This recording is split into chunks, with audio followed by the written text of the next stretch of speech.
తెలివిగా నీ సేవలో వాడుకో. నేను చెప్పేదంతా నీ ఆత్మకు నువ్వు ద్రోహం చేసుకుంటున్నావు. అటువంటి ద్రోహం చేసుకోకు. నువ్వు అనంతమైన ప్రేమ స్వరూపాన్ని ఉండి నీ ప్రేమలో వల్ల ఉండగలుగుతున్నటువంటి అల్ప స్వల్పమైన దేహ ఇంద్రియ మనోబుద్ధులు నేను అనుకుని వాటిని మాత్రమే నువ్వు సంకుచితంగా ప్రేమిస్తున్నావు. అవి పోతాయని తెలిసి కూడా ప్రేమించడం మానడం లేదు. ఎందుకంటే ప్రేమ నీ స్వరూపము స్వభావము గనక. అయితే ప్రేమ నా స్వరూపము స్వభావము అన్నది నీకు తెలియక నీకు తెలియబడేదే నేను అనుకుని నీ స్వభావాన్ని వదులుకోలేక నీ స్వభావానికి విరుద్ధంగా ఉన్నవన్నీ పోతుంటే దుఃఖపడుతున్నావు. కాబట్టి నువ్వు నీకు ద్రోహం చేసుకుంటున్నావు. దీనిని పూర్తిగా ప్రేమించు. నీ ఆత్మస్వరూపానికి ఏ ద్రోహం చేసి పూర్తిగా నీ ప్రేమనంతా నీ చేత తెలియబడే దేహేంద్రియాల మీద కాకుండా నీ ఆత్మస్వరూపం మీదకి మళ్ళించుకో. నీ మీద నీకెంత ప్రేమో ఇతరుల మీద కూడా నీకు అంతే ప్రేమ. ప్రేమే నీ స్వరూపం. కానీ నాకెంత ప్రేమ ఇతరుల మీద కూడా నీకు అంతే ప్రేమ అని బయటకు ఊరికే నటిస్తున్నావు. నటించకు. వారంతా సాక్షు నువ్వేనని నీవు గ్రహించేంత వరకు వారు నువ్వు ప్రేమించగలవు. ఇప్పుడు నువ్వు అందరి మీద వీళ్ళంటే ప్రేమ వీళ్ళంటే ప్రేమ వీళ్ళంటే అంత ఇష్టం అంటున్నావు చూడు, అదంతా ఉత్త నటనే.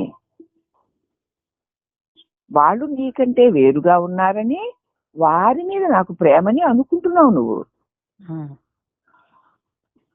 అయితే నువ్వు వారంతా సాక్షాత్తు నేనే ఇతరుల్ని ప్రేమిస్తున్నానని నేను అంటున్నది నన్ను నేనే ప్రేమించుకుంటున్నాను అన్న సంగతి నీకు అర్థమయ్యే వరకు నువ్వు నిజంగా ఎవ్వరినీ ప్రేమించలేవు. నాకంటే నన్ను విడిచి వారు వేరే లేరు, వారు కూడా నేనే అన్న మాట కాదు, ఆ అనుభవపరిత నీకు స్థిరపడితే అప్పుడు నీ ప్రేమ నిజంగా ఉంటుంది. నువ్వు కానిదేదో అది నీవే అన్నట్లుగా బ్రతుకుతున్నావు. ఇప్పుడు నువ్వు ఏది అవునో అది కాకుండా పోతున్నావు. కాబట్టి నువ్వు ఏది కాదో అదే నేనని అనుకోకు. నువ్వేదో అదే నువ్వుగా ఉంటూ ఉండు. ఇప్పుడు ఏది కాదో ఏది అవునో తెలిసింది కదా, ఇంకా అదే నువ్వుగా ఉండంతే. ఇప్పుడు నిజంగా నీ దేహేంద్రియ మనోబుద్ధుల మీద నువ్వు చూపిస్తున్న ప్రేమ కూడా కేవలం నటనే. అంతే. అది పోతే మళ్ళీ నీ ప్రేమ ఎక్కడికి పోవడం లేదు కదా. అవును. వాటి మీద ప్రేమతో నువ్వు పోవాలి. మరి నువ్వు పోవడం లేదుగా. పోవట్ల. అంచేత నీ దేహేంద్రియ మనోబుద్ధుల్ని నువ్వు ప్రేమిస్తున్న ప్రేమే నటన. నీకు ఇవి ఇతరం. నీ దేహేంద్రియ మనోబుద్ధులు నీకు ఇతరములు. అవును. అలాగే నీ దేహేంద్రియ నేను అనుకున్నవే నీకు ఇతరాలు అయినప్పుడు మరి ఇతర దేహేంద్రియ మనోబుద్ధులు కూడా ఇతరాలుగానే కనపడతాయిగా. అంతే. అవునా? మరి ఆ ప్రేమలు నిజమైన ప్రేమలు కాదు కదా. కాదు. అవి పోయినా నువ్వు ఉంటున్నావు. నువ్వు ప్రేమించుకుంటూ నేనున్నానని. కాబట్టి నాయందు అవి కాసేపు ఉండి వెళ్ళిపోయేవే అని ముందు గుర్తించు. తర్వాత నన్ను విడిచి అవి లేవు, అవి నేను ఒకటేనని స్థిరపడు. అప్పుడు నువ్వు నీ ప్రేమ ఈ ఒక్క శరీరాన్నే కాకుండా అన్ని శరీరాలకి చైతన్యీకరిస్తున్నటువంటి దేని మీద మంచి చెడ్డ తప్పు ఒప్పనేటువంటి భావాల పరంపరలు వెయ్యకుండా ఉంటావు గనుక అంత నా తెలివిలోనే అంత నా ప్రకాశంలోనే నాలోనే తెలియబడుతూ నాయందే నేనే అయి ఉన్నాను అన్నది నీకు స్థిరమైన అనుభవంగా కలిగినప్పుడు మాత్రమే నీకు నిజమైన ప్రేమ ఉంటుంది. లేకపోతే అన్ని ప్రేమలు నటించడాలే. కాబట్టి నువ్వేది కాదో దాన్ని నేను అన్నట్టు వ్యవహారం చేయకు. నువ్వు ఏది అవునో అదిగా నువ్వు ఉండు. ఇంకా స్వామి చెప్తున్నారు, నీ ఆత్మజ్ఞాన ఫలితంగా నువ్వు ఇతరుల్ని ప్రేమించడం సంభవిస్తుంది. కానీ నీ స్వరూపమేదో దాన్ని నువ్వు ఎరిగినప్పుడు నువ్వు ఇతరుని నిజంగా ప్రేమించగలవు. కానీ ఇతరుల మీద నీవు ప్రకటించే ప్రేమ నీ ఆత్మజ్ఞానానికి కారణం కాదు. ఇతరుల మీద ప్రేమ కలిగిస్తుంటే నీకు ఆత్మజ్ఞానం కలగదు. అవును. నాకు ఎంత ప్రేమ, వీళ్ళంటే ప్రేమ, నాకు వీళ్ళని అంత ప్రేమగా చూస్తా, వాళ్ళని అంత ప్రేమగా, అందరి మీద బోల్డంత ప్రేమ అన్నది ఆత్మజ్ఞానాన్ని కలిగించదు నీకు. ఉమ్, ఎప్పుడు కలుగుతుంది అంటే నీ ఆత్మజ్ఞాన ఫలితంగా నువ్వు ఇతరుల్ని ప్రేమించడం సంభవిస్తుంది. నువ్వు ప్రేమ స్వరూపమై ఉన్నావు గనక నువ్వు ఇతరులు కూడా ప్రేమించగలుగుతున్నావు ఉమ్, తప్ప ఇతరుల మీద నువ్వు చూపించిన ప్రేమంతా కూడా నీకు ఆత్మజ్ఞానాన్ని కలిగించదు. ఉమ్, నేను ప్రేమ స్వరూపమైన ఆత్మని కనుక నేను నా చేత తెలియబడే ప్రతి దానిని నా ప్రేమ స్వరూపం గనుక అన్నిటినీ ప్రేమించగలుగుతున్నానని నీకు తెలియాలి. అంతే. ఎవరిని ప్రేమించినా నేను స్వరూపాన్ని గనక ఉమ్, అన్నప్పుడు నువ్వు ఎవరిని ద్వేషిస్తావు? ఎక్కడికి వెళ్ళి చూడు, అక్కడ ద్వేషించేవాడు కనపడక నీ స్వరూపం ప్రేమ, నీకు తెలియబడే అందరి మీద నీకు ప్రేమే. ఇట్లాగా నువ్వు నడుపుకోవాలి. ఉమ్, ఇంకా నువ్వు ప్రేమమైనప్పుడు అక్కడ ద్వేషించే వాళ్ళు ఉండరు కదమ్మా. ఉండరు. అమ్మ, తేనె కుండలో తేనె ఉంటుంది కానీ మరొకటి ఉండదు కదా. ఉమ్, అప్పుడు ఇక నీ ప్రేమంతా కూడా నీ చేత తెలియబడే ప్రతిదీ కూడా నీ ప్రేమ స్వరూపమే. అది నా ప్రేమ స్వరూపమే, నా ప్రేమ స్వరూపమే అని చూస్తూ పోతే నీకు ద్వేషం అన్నది లేకుండా అంత మంచి మురికి నీళ్ళలో ఇల్లిపి గంధం కలిపితే మురికంతా పోయినట్లుగా నీవు ప్రేమ స్వరూపాన్ని, నేను ప్రేమ స్వరూపాన్ని కాబట్టి నా చేత తెలియబడేవన్నీ నా ప్రేమతోటే ఉండగలుగుతున్నాయి. ఏది తెలియబడినా నా ప్రేమలోనే అన్నప్పుడు ఇక నీకు ద్వేషించడానికి అవకాశం ఉండదు. అర్థమైందా సాధన పద్ధతి? అర్థమైంది. కాబట్టి ఆత్మజ్ఞానానికి నీవు ప్రకటించే ప్రేమ కారణం కాదు. నీవు జ్ఞాన స్వరూపమై ఉన్నావు గనక ఇతరుల్ని ప్రేమించగలుగుతున్నావు తప్ప ఇతరుల మీద నువ్వు ప్రత్యేకించి నా అనేటువంటి ఇతరుల మీద నువ్వు చూపించే ప్రేమ నిజమైన ప్రేమ కాదు. ఆత్మ సిద్ధించే వరకు ఏ సద్గుణము సత్యమైంది కాదు. నీకు ఆత్మజ్ఞానం, నీవు అఖండ తేజో స్వరూపం, సచ్చిత ఆనంద స్వరూపాన్ని అన్న అనుభవం మీకు స్థిరపడే వరకు నీకు ఎన్ని సద్గుణాలున్నా ఆయన సహజమైన సద్గుణాలు కావు. అది కల్పనలే. ఈ గుణాలన్నీ కూడా ఆత్మకి ఇలాంటి గుణాలేమీ లేవు. గుణాతీతం. మరి ఈ గుణాలు ఎన్ని సద్గుణాలు ఉన్నా సరే అది తాత్కాలికాలే. అంతే. ఇంత సద్గుణవంతుడిని, ఎంత మంచివాడిని, ఎంత దయాస్వరూపుణ్ణి, ఎంత దానను తాత ఇవన్నీ కూడా కల్పనలే, అసహజమే. అవి సహజమైనవి కావు. ఏ మాత్రము సందేహము ఇసుమంత కూడా లేకుండా ఉన్న అన్నింటిలోనూ ఒకే జీవిత ప్రవాహం సాగిపోతోందని ఏ విధమైనటువంటి సందేహము పెట్టుకోకు. కొంచెం కూడా ఉండకుండా ఉన్న అన్నింటి ఏదైతే ఉన్నట్లు నాకు తెలియబడుతుందో అన్నింటిలోనూ ఒకే ఒక్క జీవిత ప్రవాహం సాగిపోతుంది. నీది జీవితమే, నాది జీవితం, అందరి జీవితాలు కలిపిన గొప్ప ప్రవాహం ఇది. ఆ ప్రవాహంలో ఈ జీవితాలు, ఈ దేహాలు కొట్టుకుపోతున్నాయి అంతే. ఈ జీవితమే నువ్వు, నీ జీవితమే నేను గాని దానిలో కలిగి కొట్టుకుపోయే ఆ నామరూపాలు నేను కాదు. నది నీరే తాను గాని దానిలో కొట్టుకుపోయేవన్నీ నీరవుతుందా? అవ్వదు. ఒక నది ప్రవహిస్తూ పోతుంది, దానిలోకి అనేక అన్నీ వస్తున్నాయి, కొట్టుకుపోతున్నాయి. కానీ అవి కొట్టుకుపోతాయి, నది అలా ప్రవహిస్తూనే ఉంటుంది కదా. అదే రకంగా ఈ జీవితం అనేటువంటి ప్రవాహం సాగిపోతోందని, ఈ జీవితం అనే ఈ ప్రవాహమే నువ్వని తెలిసినప్పుడు అందరినీ సహజంగా సద్యస్ఫురణతో ప్రేమిస్తూ ఉంటావు. ఆ నీటిలో చక్కటి చందనం కర్రలు వస్తేనే, పువ్వుల గుత్తులు వస్తేనే నేను ప్రవహింప చేస్తాను. దానిలో ఎండిపోయిన కర్రలు, మురికి మూటలు, ఇచ్చిపోయిన శవాలు వస్తే వాటిని నేను ప్రవహింప చేయను అంటుందని అది. అందుకదా ఈ జీవిత ప్రవాహంలో ఎందరో వస్తూ ఉంటారు, వారందరూ కలుగుతూ ఉంటారు, కొట్టుకుపోతూ ఉంటారు. ఈ ప్రవాహంలో కలిగి కొట్టుకుపోయేవారే. వారి పట్ల నీ జీవితంలోకి ఏ రాగద్వేషాలు అవసరము లేదు. అని తెలుసుకుంటూ ఈ జీవితమే నువ్వని నీకు తెలిసినప్పుడు అందరినీ సహజంగా సద్యహస్పృహతో ప్రేమిస్తూ ఉంటావు. నీపై నీకున్న ప్రేమ యొక్క లోతు నువ్వు కనుక్కోగలుగుతావు. నీ మీద నీకున్న ప్రేమ యొక్క లోతు అంటే నిరంతర చైతన్య ప్రవాహాన్ని నేను నాలోనే అనేకం కలుగుతూ ఉంటాయి పోతూ. ఈ కలిగి తొలిగే వాటి మీద నాకే విధమైన అహంకార మమకారాలు లేవు, ప్రేమ ద్వేషాలు లేవు, నాకన్నీ సమానంగానే ఉన్నాయి. నేను నిరంతరము ఇలాగ చైతన్య స్వరూపమై ఉన్నాను అన్నటువంటిది నువ్వు కనుక్కున్నప్పుడు ప్రతి ప్రాణి ఈ మొత్తం విశ్వంతో సహా నీ దివ్య వాత్సల్యాన్ని పొందగలరు.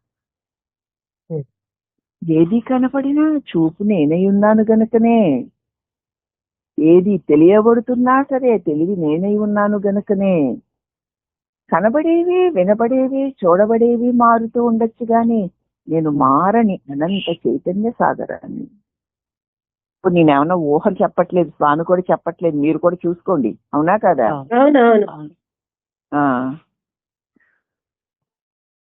కాబట్టి అది తెలుసుకున్నప్పుడు అందరినీ సహజంగా సద్యస్పృహతో ప్రేమిస్తూ ఉంటావు.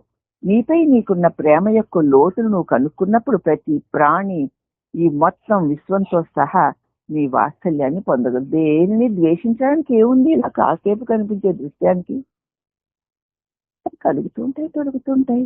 ఎవరిని ప్రేమించి కౌగులించుకోను, ఎవరిని ద్వేషించి నెట్టివేయను, వస్తున్న వల్ల పోతూనే ఉంటాయి కదా అన్న దృష్టి.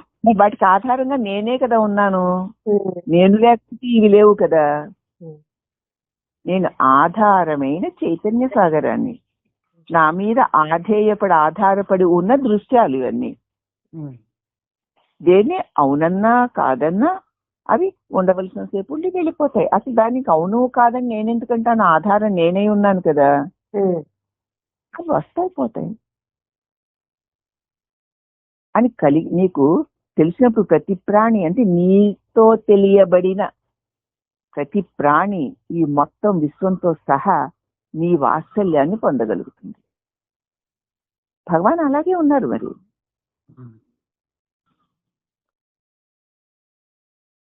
అలా కాకుండా దేనినైనా నువ్వు వేరుగా భావించావో దీనికి భయం వేస్తుంది. నాలోనే కలుగుతున్నాయి, నాలోనే తెలియబడుతున్నాయి, నాలోనే ఉంటున్నాయి అని కనుక ఉండగలిగితే నీ ప్రేమ వాటిలన్నిటి మీద సమానంగా ఉంటుంది. అలా కాకుండా నీకంటే ఏ ఒక్క దానిని వేరు అని భావించావు, నీకు భయం తప్పదు. ఏమైపోతుందో అయిపోతుందో అని. కాబట్టి నువ్వు దాన్ని నిజంగా ప్రేమించలేవు. ఎక్కడ భయం కలిగిందో అక్కడ మనం ఎలా ప్రేమించగలుగుతాం? ఎందుకు భయం కలిగింది? నా చేత తెలియబడి అది ఉంది తప్ప నన్ను విడిచి అది లేదు అన్న జ్ఞానం నీకు లేకపోవడం చేత అది నీకంటే వేరు అనుకుంటున్నావు గనుక భయం కలుగుతోంది. పరాయిది అనుకున్నప్పుడు భయం తప్పదు. భయం ఈ పరాయితనాన్ని మరింత పెంచుతూ పోతుంది. భయం కలిగే కొలితే పరాయితనం పెరిగిపోతూ ఉంటుంది. ఆ దూరం అలా పోతుంది. అది ఒక విషయ వలయం. ఆత్మజ్ఞానం ఒక్కటే దీన్ని ఛేదించగలదు. ఆత్మజ్ఞానం అంటే నేను స్థిరమైన శాశ్వతమై ఎప్పుడూ ఉండేటువంటి ప్రకాశ స్వరూపాన్ని, అదే ఆత్మజ్ఞానం.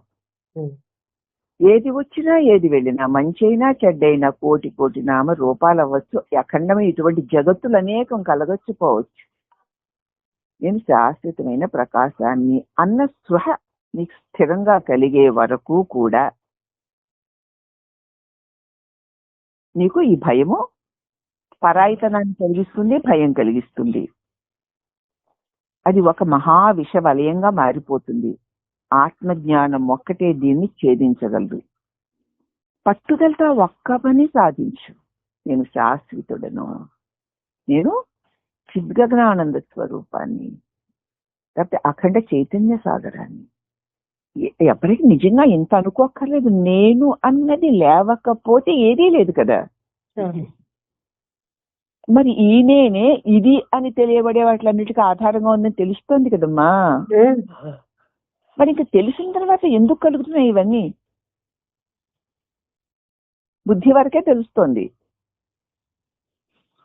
ఇది ఎందుకు కలగట్లేదు? నేను చైతన్య స్వరూపాన్ని అనే స్పృహ సదా పట్టుకుని ఉండట్లేదు గనక. ఎందుకు పట్టుకుని ఉండలేకపోతున్నావు? ఇగో అనాదిగా తెలియబడే వాటిని పట్టుకుని బతకడం అలవాటు అయిపోయింది కనుక. ఇప్పుడు ఆ అలవాటుని నెమ్మదిగా తగ్గించుకో. ఇదేది సత్యం కాదు, నిత్యం కాదు, వీటన్నిటినీ తెలుసుకునే తెలివి స్వరూపమైన నేనే సత్యమో నిత్యమో.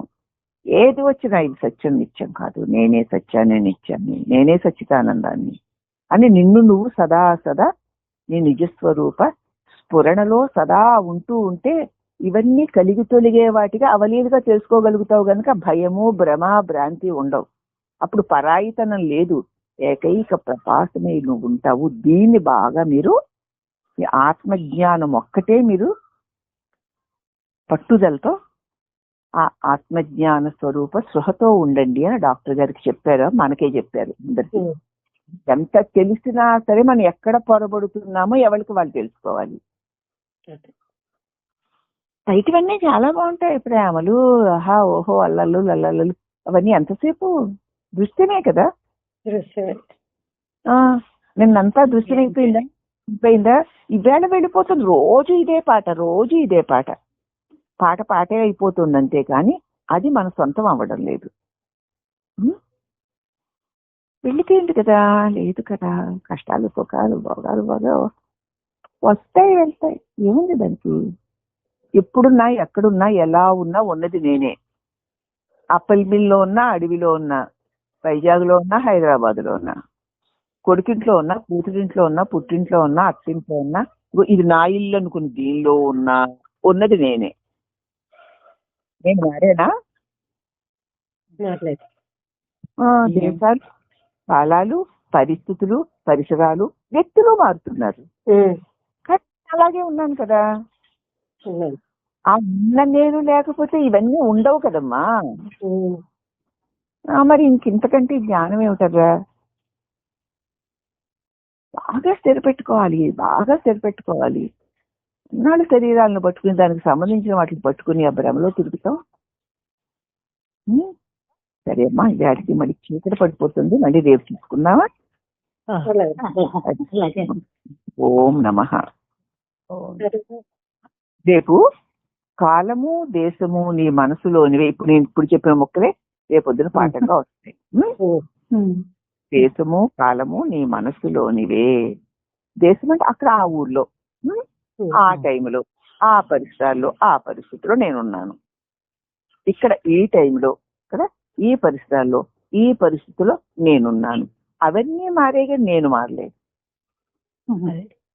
అవునా? ఇంకేంటి చెప్పు. మరి పరిసరాలను పట్టుకుని, పరిస్థితులను పట్టుకుని, దేశాలను పట్టుకుని, దేహాలను పట్టుకుని నేనున్నానని నిజ ఎరుకను వదిలేస్తే ఇవన్నీ కలుగుతున్నాయి. ఎంత వింటే ఏమిటి లాభం?